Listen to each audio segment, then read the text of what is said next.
Can I help you? No, I live here. Just moved in last week. Really, you sure you got the right house? Pretty sure. I'm calling the police. You look suspicious. You mean I look black? Maybe. Well, then you got police. By the end of that afternoon, one routine 911 call would collapse into a legal failure with consequences no one on that street could reverse. It begins quietly. A moving truck parked on a residential curb, boxes stacked neatly on a driveway. A man unloading his belongings into a house he has every legal right to enter. No forced door, no broken lock, no sign of a crime. But the call does not report facts. It reports discomfort. A neighbor describes a black man moving into the area, says it feels suspicious, says it doesn't look right. The dispatcher listens, records, and sends officers, not because a law has been broken, but because perception has been framed as risk. That is enough. 2 officers are dispatched. No emergency response, just presence. In the system, the call becomes a suspicious person check. No allegation beyond unease. No evidence beyond observation. The narrative forms before anyone arrives. When the patrol car slows to a stop, the man does not change his behavior. He keeps unloading boxes. He keeps moving his life from truck to home. He notices the officers because anyone would. They step out and begin asking questions. Who are you? Do you live here? What are you doing? The answers are immediate and calm. He explains that he is moving in, that the house is his, that everything is in order. At this moment, the encounter should end. Legally, it could end here, cleanly, professionally, without consequence. Instead, it continues. The questions repeat, slightly reworded, slightly closer. Identification is requested, then requested again. The interaction slows, thickens, becomes something else without ever being declared as such. No crime is named, no suspicion articulated, but movement is restricted anyway. From the outside, it looks controlled, quiet, orderly. From the inside, a line has already been crossed, because the man on that driveway understands something the officers do not yet realize. This encounter is being recorded in a way that does not forgive hesitation or assumption. Every second of unnecessary delay is becoming evidence. What the officers also do not know, what they cannot yet know, is that the person they are questioning understands the system they represent more intimately than they ever will. Not as a threat, as a fact.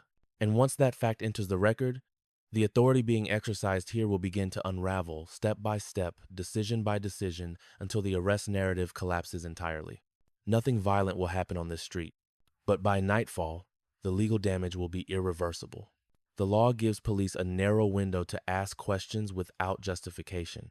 Once that window closes, every second after becomes evidence.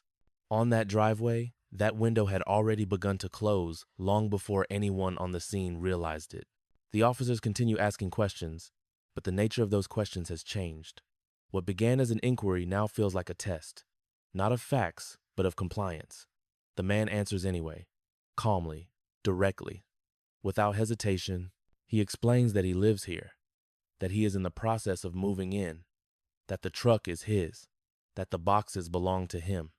His tone does not shift. His posture remains open. His hands stay visible. Nothing about his behavior suggests urgency, threat, or deception. From a legal perspective, this matters. A consensual encounter relies on cooperation that can be withdrawn at any time. Once cooperation becomes compelled, once a person reasonably believes they are not free to leave the interaction, crosses into detention. And detention requires justification. The officers do not articulate any. They ask for identification. He provides it. The information checks out. The name matches the address. There are no warrants, no alerts, no discrepancies. The system returns nothing that would justify further action. This is the first clear decision point. At this moment, the encounter has reached its lawful endpoint. The officers can conclude the call, document it as unfounded, and leave. Doing so would satisfy policy, precedent, and constitutional limits. They do not. Instead, the questions repeat, rephrased, reordered, but substantively identical. Are you sure you live here? How long have you been here? Can you prove you just moved in? The burden has shifted. The man is no longer responding to suspicion. He is being asked to justify his presence on his own property. This is not supported by law, but it is sustained by authority. He notices the shift immediately, so he adjusts not by resisting, but by clarifying. He asks whether he is being detained. He asks whether he is free to continue unloading his belongings. He asks whether he is suspected of a crime. These are not confrontational questions. They are legal ones. The officers do not answer directly. Instead, one tells him to wait. That instruction brief, informal, and seemingly minor is the second decision point. Once given, the encounter ceases to be consensual. The man is no longer free to disengage. He is being held by implication. And still, no crime has been identified. The original caller is not present. There is no victim, no allegation beyond discomfort, no evidence beyond perception. Yet the officers remain, anchored to a narrative that no longer holds up under scrutiny. They radio in again. There is no new information, no escalation from dispatch, no instruction to continue. The silence on the other end of the radio is telling. Every additional second now compounds risk. The man complies with the instruction to wait. He does not argue. He does not demand a supervisor. He does not announce who he is. His restraint is not accidental. It is deliberate. He understands how these encounters are later reconstructed. He understands that footage does not interpret intent, it documents conduct. He understands that patience, in this context, is not weakness, it is preservation. The officers shift positions. One steps closer. The other angles his body in a way that subtly restricts movement. No one says the word detained, but the physical reality of the encounter has already changed. This is the third decision point. From here, the officers have two options. They can disengage and accept that the call was unfounded, or they can formalize control and assume a legal burden they are not prepared to carry. They hesitate. The man asks again whether he is free to go. The question is simple. The answer is not. One officer tells him they are still figuring things out. The other says they just need a few more minutes. Minutes matter, because the law does not allow indefinite detention while officers search for justification. Once the purpose of the stop has been fulfilled, continued restraint becomes unlawful no matter how calm the scene appears. By now, the encounter has exceeded that threshold. The man's behavior has not changed. The facts have not changed. Only the officer's reluctance to disengage has. And with each unanswered question, the legitimacy of the encounter erodes further. What no one on that driveway fully grasps yet is that this phase, this quiet stretch of unnecessary delay, is where the case will ultimately be decided. Not by what happens next, but by what should have stopped already. Encounters like this rarely escalate because of a single bad decision. They escalate because institutions are built to resist admitting in real time that a decision has already gone too far. By this point, the officers are no longer responding to a call. They are responding to a dilemma. Disengaging now would mean acknowledging that the continued questioning, the implied detention, and the delay were unnecessary. Staying, however, risks something worse. Departments train officers to maintain control, to ensure scenes do not get away from them, to prioritize officer safety even in ambiguous situations. These principles are not inherently unlawful, but when they are applied after the legal basis for a stop has disappeared, they become a liability. That is what is happening here. One officer references procedure. The other mentions the need to be thorough. Neither statement identifies a specific crime. Neither articulates reasonable suspicion. Both function as placeholders, language used to justify staying when the law requires leaving. This is not unusual. Internal reviews across departments show a recurring pattern in similar incidents. Once an encounter drifts beyond its legal foundation, officers often double down rather than disengage. Not out of malice, but out of institutional instinct. Authority, once asserted, is difficult to retract. The man on the driveway understands this instinct well. He has seen it play out before, not from the receiving end, but from inside briefing rooms and after-action reviews. He recognizes the posture, the cadence of speech, the subtle shift from inquiry to control. Still, he says nothing about who he is. Because the law does not require him to, the officers ask him to step away from the truck. They frame it as a safety measure. There is no articulated threat, no mention of a weapon, no sudden movement that would justify concern. The request is procedural, not factual.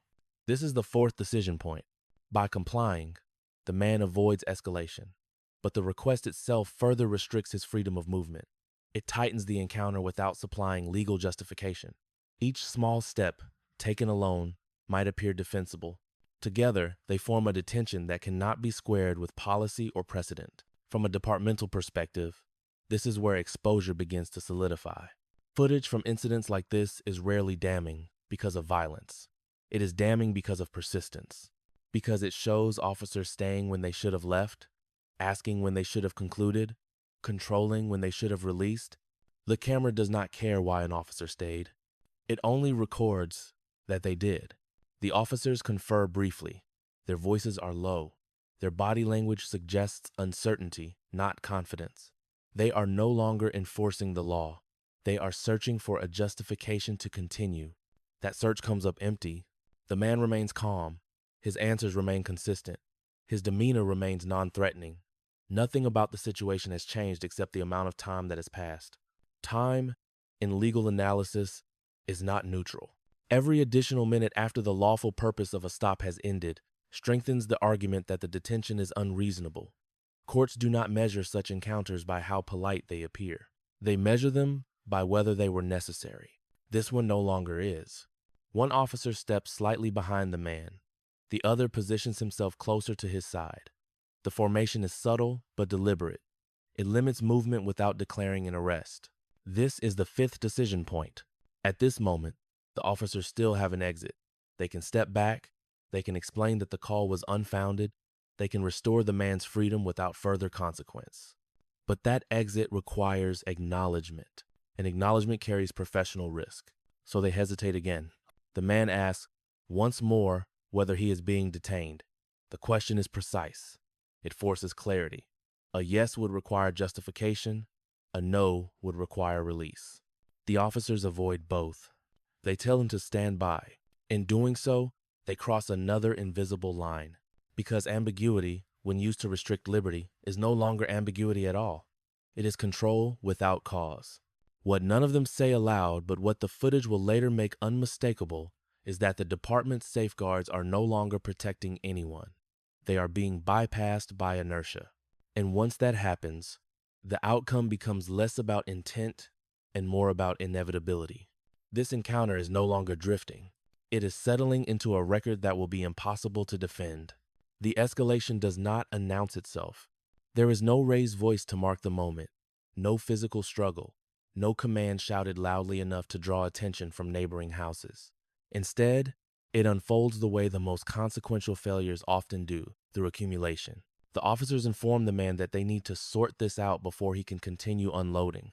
The phrase is deliberately vague. It implies process without defining it. It suggests that resolution exists somewhere ahead, just out of reach. This is the sixth decision point. Legally, the encounter has already exceeded its purpose. The call has been addressed. Identity has been confirmed. No crime has been articulated. The constitutional justification for continued restraint no longer exists. And yet, restraint continues. One officer steps closer. The other shifts his position slightly behind the man. The formation is not aggressive, but it is unmistakable. It narrows the space around him. It communicates control without declaring it. From a distance, the scene still appears calm. Up close, it has hardened. The man notices the change immediately. He understands what this posture signals not just in practice, but in consequence. He knows how encounters like this are later described in reports, how language is used to retroactively justify decisions made without cause. So he speaks carefully. He asks, again, whether he is being detained. He asks whether there is a legal reason he cannot continue moving his belongings into his home. He asks whether he is suspected of committing a crime. Each question is measured. Each one forces clarity. The officers do not provide it. Instead, one of them says they are still investigating the call. The other says they need him to stand by for a moment. Neither response identifies reasonable suspicion. Neither establishes probable cause. Both rely on ambiguity to preserve authority. This is the seventh decision point. The law is not ambiguous here. An officer may not prolong a stop beyond the time reasonably required to complete its mission. That mission ended minutes ago. What remains is hesitation. And hesitation, in policing, carries weight. The man complies with the instruction to wait. He does not argue. He does not demand a supervisor. He does not announce his identity. His restraint is intentional. He understands that every second he remains stationary at the officer's direction deepens the record against them. That compliance, in this context, does not weaken his position. It strengthens it. One officer radios in again. The transmission is brief. There is no new information, no escalation from dispatch, no directive to continue. The silence on the other end of the radio is telling. By now, the officers are no longer gathering information. They are deciding whether to acknowledge that the encounter should have ended or to formalize control and assume a legal burden they cannot meet. They choose the latter. One officer tells the man that he is being detained. The word lands heavily, even though it is spoken calmly. Detention is no longer implied. It is declared. And with that declaration, the officers assume obligations they cannot satisfy. Because detention requires justification, and justification requires facts. The man asks what crime he is suspected of committing. The question is direct. The answer is not. The officer references the call again, mentions concern, cites procedure. None of it rises to the level required by law. None of it would withstand scrutiny in a courtroom or an internal review. But the declaration has already been made. This is the point of no return. From here, every action compounds exposure. Disengaging now would require admitting that the detention itself was improper. Continuing forward risks something worse. They continue. One officer states that, for officer safety, a search is necessary. The justification is reflexive, not factual. There has been no indication of a weapon, no sudden movement, no threatening behavior. The search is framed as routine because routine is easier to defend than error. This is the 8th decision point. The man responds with precision. He states clearly that he does not consent to a search. He also states that he will not resist. His language is exact. His tone remains even. The officers proceed anyway. At this moment, the encounter crosses from questionable to untenable because the law is explicit about searches conducted without cause, and the footage steady, continuous, indifferent to intent records every second. The man's demeanor does not change, but the officers does. Their movements slow. Their voices become more careful. The confidence that marked the earlier stages of the encounter begins to erode. Something is shifting, even if they do not yet name it. What they still do not know, what they cannot yet know, is that the person they are detaining has spent years reviewing footage just like this, in training rooms, in internal investigations, in moments where careers turned on details no one noticed at the time. He recognizes the posture, the phrasing, the sequence. He knows exactly where this leads. And he knows that once the next piece of information enters the record, there will be no way to contain the consequences. The street remains quiet. The boxes remain untouched. The house remains unchanged. But legally, the ground has already collapsed beneath the encounter. What follows will not be decided by emotion, outrage, or force. It will be decided by the record. There is a pause. No one announces it. No command marks its arrival, but it settles over the scene all the same, changing its gravity. The officers stop moving. The man stops speaking. For a moment, everything holds. This is the silence moment. In that stillness, the encounter shifts, not on the street, but in the record. Because silence, when captured on camera, carries meaning. It marks the instant when uncertainty gives way to recognition. One of the officers looks again at the identification, not casually, deliberately. The name registers. So does the cadence of the man's speech, the precision of his questions, the way he has framed every exchange in legal terms without ever raising his voice. A realization begins to form. It is not spoken. It does not need to be. The officer's posture changes first. Shoulders lower. Feet reposition. The tight formation loosens. Authority, which had been asserted through proximity and ambiguity, begins to retreat. The man speaks again, calmly. He clarifies who he is. The effect is immediate. This is not a threat, not a boast. It is a statement of fact. And facts, unlike suspicion, carry consequences. One officer steps back. The other reaches for the radio again, this time with a different tone, measured, careful, precise. The transmission is brief, but its intent is clear. The context has changed. From this moment forward, the encounter is no longer governed by the call that initiated it. It is governed by the evidence it has produced. And the evidence is unforgiving. Body camera footage captures the full timeline. The lack of an alleged crime, the repeated questioning, the prolonged detention, the search conducted without articulated cause. It captures the man's composure and the officer's gradual escalation. It captures the exact moment when authority shifted not through force, but through recognition.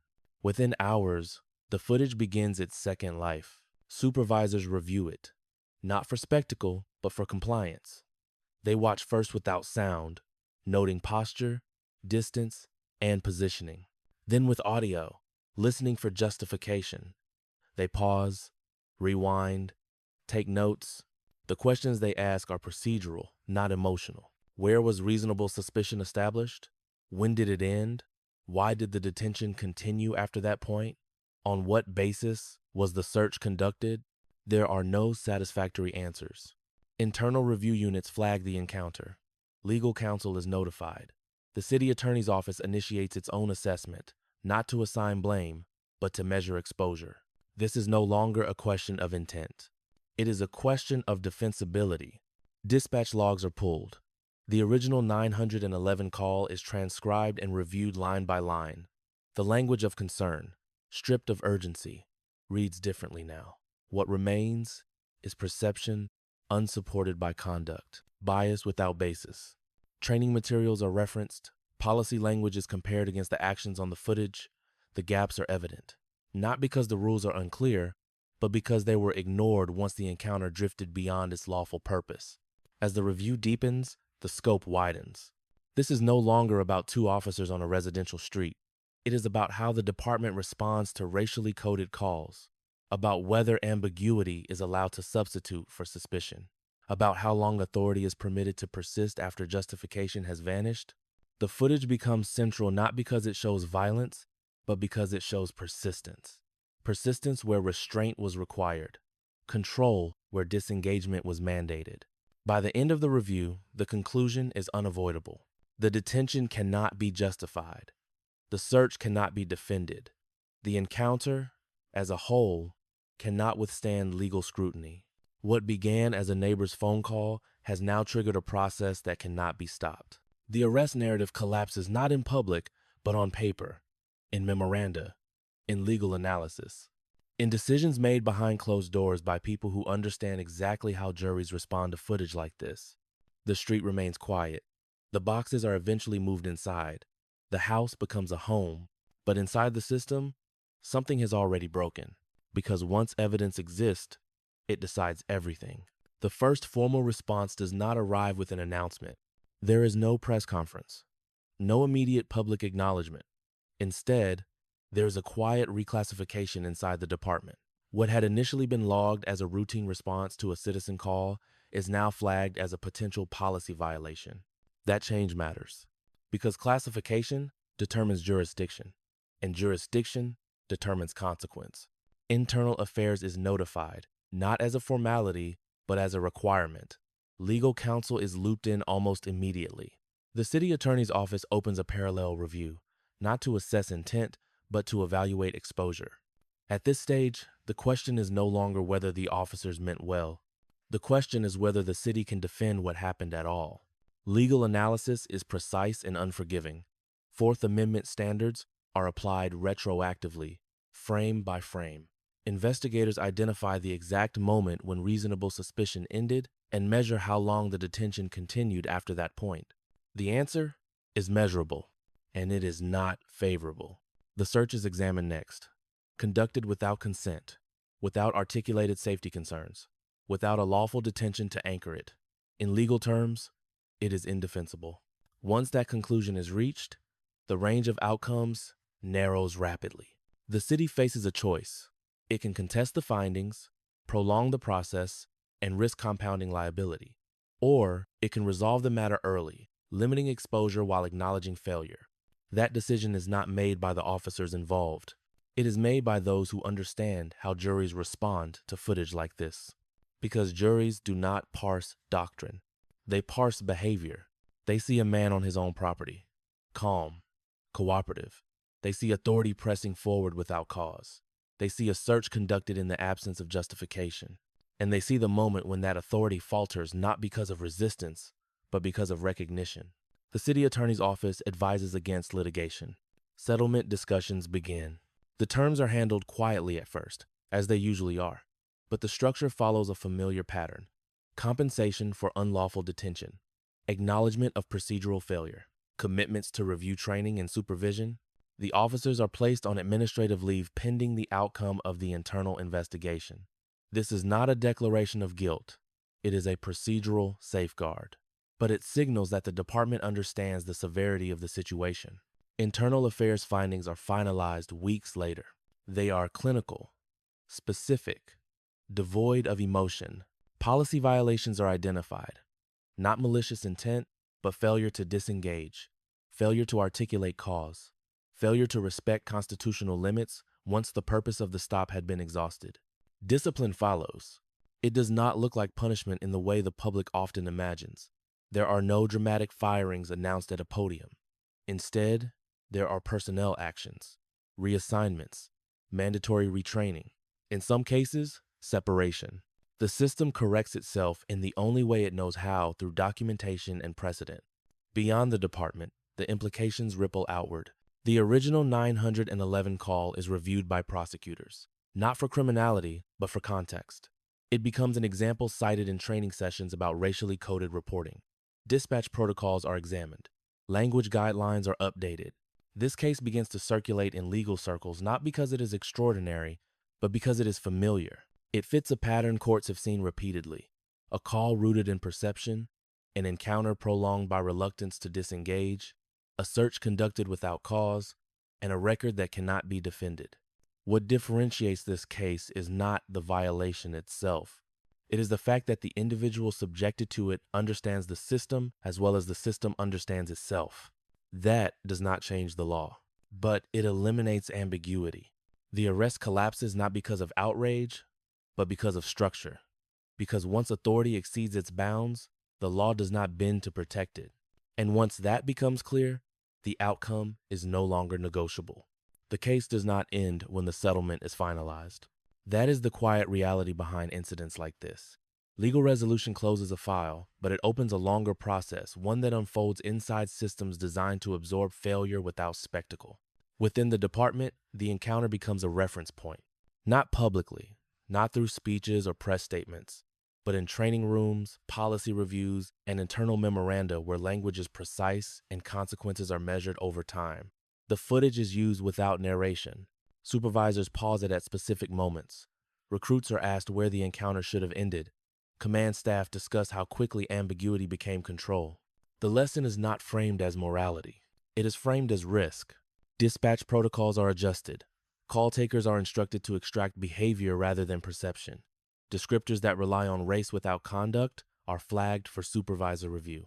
None of this is presented as reform.